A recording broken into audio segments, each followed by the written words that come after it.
Assalamualaikum warahmatullahi wabarakatuh. Selamat datang ke channel Nur. Ini Carrie lah. Okey kawan-kawan, semalam cuti. Ada sesuatu, orang kata, keadaan yang sangat sedih sebenarnya. Kak Nur kena tenang, okay, sebab untuk adik-adik, okey. Sebab Kak Nur anak yang sulung. Okey, jadi kena kuat daripada mereka lah. Bagi mereka faham kan. Mak Kak Noh, mak kedua Kak Noh jarang menggunakan perkataan mak tiri walaupun dia mak tiri, tapi bagi Kak Noh jarang menggunalah perkataan tu. Kak Noh panggil mak kedua. Okey, mak kedua Kak Noh ni dia pada hari Rabu tu semalam lah pukul 2 pagi anak buah Kak Noh call. Kak Noh sebenarnya jadi satu fobia sebab kita merantau kan. Satu fobia bila ada dapat call tengah-tengah malam. Bagi pukul 2 pagi. Dia kata, Mak Long, ni nenek ni tiba-tiba nazak. Sebelum ni mak memang tak sihat. Tapi tak adalah mak. Dia kata mak nenek okey je buat kemas-kemas rumah. Sebab sebelum ni pun biasalah kan sakit orang tua dia on off gitulah. Kadang sakit perut, kadang tak selera makan, kadang demam. Sebelum ni pun anak buah dah hantar dia pergi ke hospital. Keadaannya masih okey lah. Kak Noh sempat call dia, lepas tu telefon dia rosak. Jadi tak sempat nak buat apa-apa. Dia katanya dah dibaiki.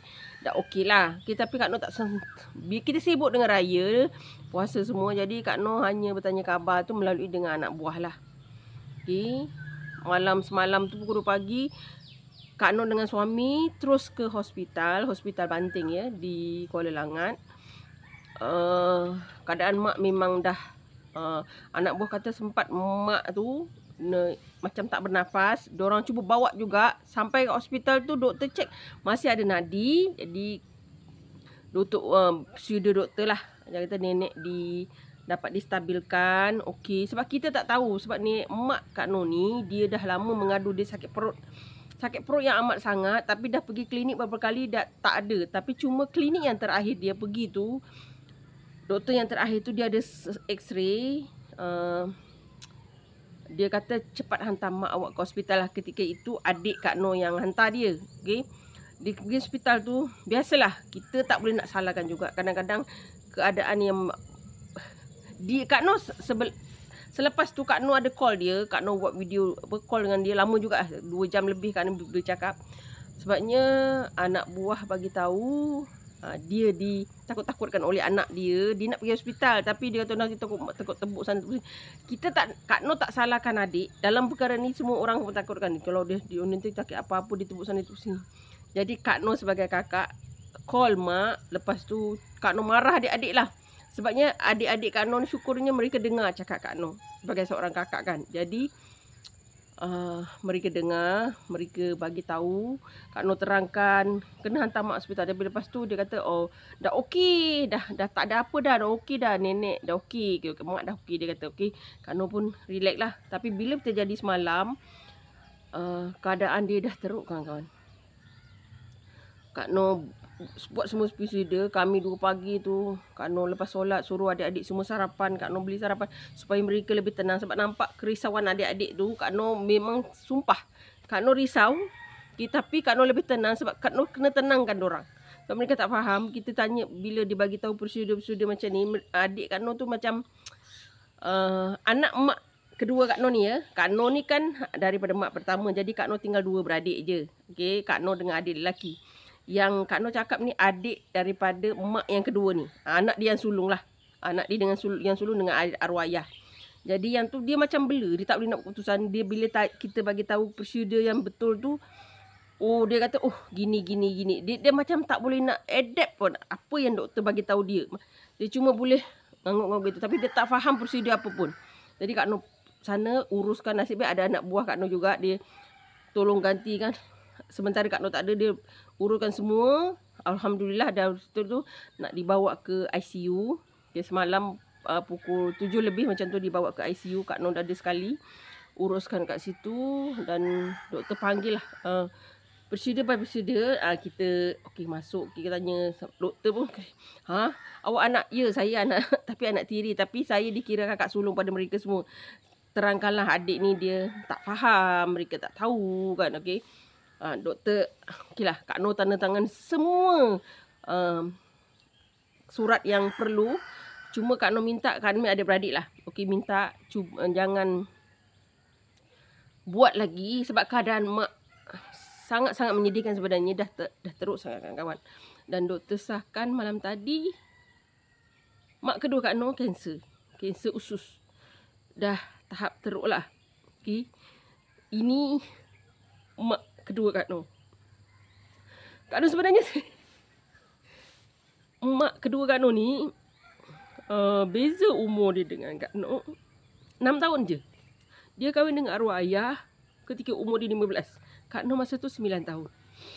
Jadi kami ni remaja jumpa anak muda. Jadi agak bergaduh. Tapi untungnya macam Kak Noh pernah cerita sebenarnya, arwah ayah dia tak pernah guna kuasa veto dia sebagai suami, kuasa veto dia sebagai ayah. Dia selalu cakap, ayah ni affair orangnya. Dia kata, korang dua bergaduh, jangan libatkan aku. Korang gaduh, korang baik sendiri.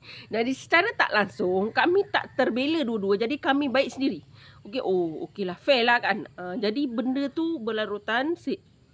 Kita berselisih faham tu biasalah. Kita sama-sama muda, sama-sama macam adalah ada sesekali tu kita kadang tinggi suara kita rasa dia bukan mak kita kan. Dia pun lebih kurang kita je remajanya kan. Mak kedua Kak Noh ni agak berisi waktu tu, tapi lepas tu dia sakit, dia turun berat badan, tapi nampak okey lah. Lepas sakit tu kita tak tahu. Okey, dia ada anak satu dua tu. Kak Noh lepas tu dia anak ramai lah. Dia dah anak ramai. Anak dia kalau ikutkan yang kalau hidup betul-betul 10 orang. Tapi meninggal gitu gini tinggal 7 lah. Tinggal 7. Jadi campur kami 3 beradik, dia jadi Kak Noh jadi 10 orang adik-beradik ya. Kak Noh adik yang sulung dari mak ayah yang sama dah meninggal. Okey. Itu ceritanya. Keadaan mak tu memang dah tak boleh nak kita kata apalah, faktor umur juga kan. Jadi Kak Noh dan cakap dengan adik bila sebab mereka tak faham kan. Bila doktor kata okey, kita nak buat prosedur ni. Jadi adik tu jadi takut. Jadi Kak Noh terangkan, "Dek gini. Benda ni gini. Jadi doktor tu lebih senang nak terangkan kat orang sebab dia orang tak nak spilling banyak benda yang sama yang menyebabkan doktor rasa susah. Dia takut sebab info tu tak sampai kat orang. Jadi bila cerita kat kami, cerita kat Kak Noh akan terangkan, oh dek begini prosedurnya, mak kena scan semua dan kita nak tengok sebab punca sebab kanser mak tu dah sampai ke otak. Jadi sebab doktor kata tak mungkin kanser tu tiba-tiba ada kat otak. Dia kata kecuali tumor lah, tapi sebab ini kanser, dia merebak pada spot macam tu dekat otak mak.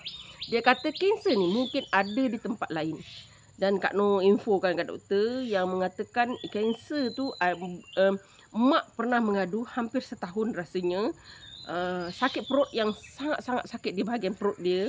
Dia kalau salah makan nanti dia sakit perut sangat. Dia kata kalau salah makan dia macam tu lah dia ceritakan. Bila pergi klinik, pergi hospital berkali tak ada. Pernah sekali dia minta pergi hospital, kali terakhir dia pergi hospital dia minta dia wardkan. Tapi doktor check tak ada, jadi dia balik, dia dibenarkan balik. Tapi dia kata saya nak duduk hospital, saya nak duduk ward, saya nak buat perawatan, dia kata. Sebab sering dia takut-takutkan. Jadi dia nak dia selamat. Tapi itulah, Kak Noh tak salahkan adik-adik daripada anak mak kedua ni sebab wajarlah mereka ada ketakutan kan. Tapi semalam Kak Noh terangkan kat orang, okey, prosedurnya begini dek. Lepas tu Kak Noh cakap dekat doktor, apa pun keadaan mak, tolong jangan buat lagi CPR dekat mak. Sebab kita tahu bila buat CPR tu akan berlaku komplikasi lain. Kena kata kalau itu memang dah jalannya, kami terima saja. Jadi doktor faham. Sebabnya doktor pun nampak macam oh okey, dia faham rupanya prosedur ni perlu buat ke tak. Bila keluarga dah kata tak, jadi doktor kata dia lebih selesa lah membagi informasi tu. Sebab dia kalau terang kat adik, dia macam adik memang terlalu bela sebenarnya. Kesian juga tengok dia kan. Masa malam tu cakap terang kat dia, kau kena cool, kau kena tenang. Apa pun kejadian dekat mak, kita kena Terimalah. Kak Noh depan adik-adik, Kak Noh memang cuba juga tunjuk kuat kan. Tak adalah sekarang ni nak rasa nak menangis kan. Kita okey saja dia kata. Kak Noh cakap kat dia terang satu-satu kat adik-adik. Sebab adik Kak Noh ni, dorang bertujuh ni 5 lelaki, 1 perempuan. Okey. Alhamdulillah semua dah kahwin. Yang bongsu pun baru kahwin hari tu dan bakal menerima cahaya mata. Jadi tak ada kerisauan tentang sedihnya masih kecil kan, tak. Masa arwah ayah dulu, adik yang bongsu tu baru umur 4 tahun. 4 tahun macam tu. 4 tahun 5 tahun macam tu. Jadi adik yang Kak Noh yang dua yang jaga adik yang bongsu ni. Jadi dia tak nak beban dengan mak kedua kami sebab dia sedih kan. Jadi bela sampai dia sekolah semualah adik Kak Noh yang kedua. Adik Kak Noh kandung lah. Maknanya kami sebagai kakak dan abang ambil tanggungjawab tu daripada mak. Okey. Supaya meringankan dia lah. Macam tu Kak. Walaupun dia ibu kedua, arwah ayah memang pesan, kira macam amanah arwah ayah lah. Kami jaga mak. Walaupun selepas tu dia mendirikan rumah tangga semula, kami flow je. Cuma rezekinya tak berapa cantik. Orang kata jodohnya tak berapa baik. Okay. Akhirnya dia berpisah secara, tapi belum sempat secara resmi lah, tapi dah berpisah rumah macam tu. Akhirnya suami mak tu dia meninggal, suami baru dia tu meninggal. Jadi secara tak langsung cerai matilah. Okay, sejak tu mak tak ada dah lah untuk ada suami lagi kan. Kami je yang urus semua apa tu, semua urus lah. Lepas tu mak kira nenek tiri Kak Noh ni, nenek kedua Kak Noh ni sempat hidup sama. Lepas tu ada berlaku sedikit pertelingkahan ataupun salah faham, tapi kami Kak Noh juga mengambil secara alternatif, walaupun terasa, tapi kita orang tua kan, jadi kita flow je lah. Kak Noh layan aja dia macam tu. Sebab bagi Kak Noh, siapa pun mereka ada orang tua. Apalagi ada kaitan dengan arwah ayah. Jadi kami berjaga dia. Sebab itu sampai sekarang Kak Noh dengan adik ambil inisiatif untuk bantu adik-adik yang tak tahu apa-apa ni untuk uruskan mak ni. Jadi kita bagi tahu, okey, prosedur ni dia kata CPR, okey. Dek tak perlu buat ni lagi kat mak. Kita tak perlulah, orang kata kalau mak ketika itu mak dah pergi, okey, kalau misalnya buat lagi sekali, lepas tu dah tak ada, tak perlu buat lagi. Dia ada 2 kali kan. Jadi kami kata apa-apa doktor tak perlu buat lagi. Oh, doktor kata, oh awak faham pokok itu. Dia kata tak payah. Okey, Kak Noh tangan. Kalau misalnya berlaku apa-apa, nak tambah darah, Kak Noh dah, sebab Kak Noh jauh kan. Nak ke tu sebab Kak Noh perlukan suami hantar juga. Jadi Kak Noh cakap apa-apa pun sekarang itulah hari ni kalau ikutkan doktor nak jumpa waris untuk terangkan wisuda, apa tu rawatan untuk bagi selesa, mak selesa, bukan untuk menyembuhkan dia kan kawan-kawan, untuk bagi mak selesa saja supaya dia tak rasa sakit sangat. Okey, sebab ada pembekakan, cuma nak uruskan pembekakan. Tapi Kak Noh dah terangkan adik, kakak tak nak, Kak Long tak nak bagi harapan tinggi dekat korang. Sekarang ni tugas kita hanya bagi mak selesa. Kalau tak dikira mak pergi dengan selesa. Macam itulah. Kita tak nak ada kesakitan lagi kat mak kan. Jadi alhamdulillah adik faham. Dia kata okey. Dia lebih senang lah kita bagi tahu kan. Jadi doktor nak jumpa hari ni pukul 11. Jadi Kak Noh tak dapat nak pergi. Kak Noh minta adik Kak Noh nombor 2 untuk pergi ke hospital, dengar apa yang doktor terangkan, rawatan yang doktor cakap tu sama ada mak. Memang sebab doktor dah cakap dia tak boleh buat pembedahan apa-apa, tak boleh nak buat rawatan yang macam nak belah sana mana, tak ada dah. Dah tak ada. Okey, itu kita hanya bagi mak selesa saja dengan keadaan dia. Itu saja. Jadi Kak Noh cakap kat adik ni dan dengar arahan doktor tu apa, nanti info kat kakak, nanti kita cakap kat adik-adik semualah, nak bagi terang. Sebab adik bila doktor cakap kat kita kena terangkan dari orang. Sebab dia orang tak faham. Okay. Maklumlah ya, dia orang sekolah pun tak habis dan tak sekolah pun ada. Jadi susahlah. Jadi Kak Noh bagi terangkan mereka macam tu. Okay. Kak Noh mohon pada kawan-kawan semua, doakan semoga apapun untuk mak Kak Noh dipermudahkan aja. Okey. Untuk kesembuhan tu bukan Kak Noh terasa, tapi tengok dari keadaan tu Kak Noh rela lah. Kak Noh maknanya biar mak tenang lah, biar mak tak rasa sakit lagi. Gitu. Sebabnya Kak Noh last jumpa dia raya tahun lepas. Kak Noh, gambar yang ni yang Kak Noh tunjuk dari awal tadi, itu adalah raya tahun lepas. Dia dah sempat datang jumpa Kak Noh lah. Okey. Tahun ni tak lagi sebab anak buah pun memang rancang nak datang, tapi tiba-tiba dia dah sakit jadi dia tak datang, masih tak datang lagi lah, belum. Selalunya mereka akan datang juga dalam 2 minggu kedua macam tu. Minggu ketiga dia orang datang beraya lah, mak akan dibawa sekali. Tapi tahun ni tak ada. Kak Noh sempat cakap dengan telefon dengan dia tu 2 jam macam tu lah. Okay, Kak Noh sempat juga hantar sedikit belanja masa tu. Mak ni kita bagi pun dia guna atas keperluan je. Kadang-kadang dia tak ambil pun. Gitulah. Orang tua kan. Walaupun dia emak kedua, bagi Kak Noh itu amanah ayah. Kami sayang dia. Kak Noh sayang dia macam mak sendiri. Okay, Kak Noh mohon doakan apapun urusan mak Kak Noh dipermudahkan semuanya. Macam tu lah. Okay. Bersyukur selalu dengan apa yang telah diberikan kepada kita dan jalannya dengan ikhlas. Salam sayang dari Kak Noh. Assalamualaikum. Kasih kan kawan.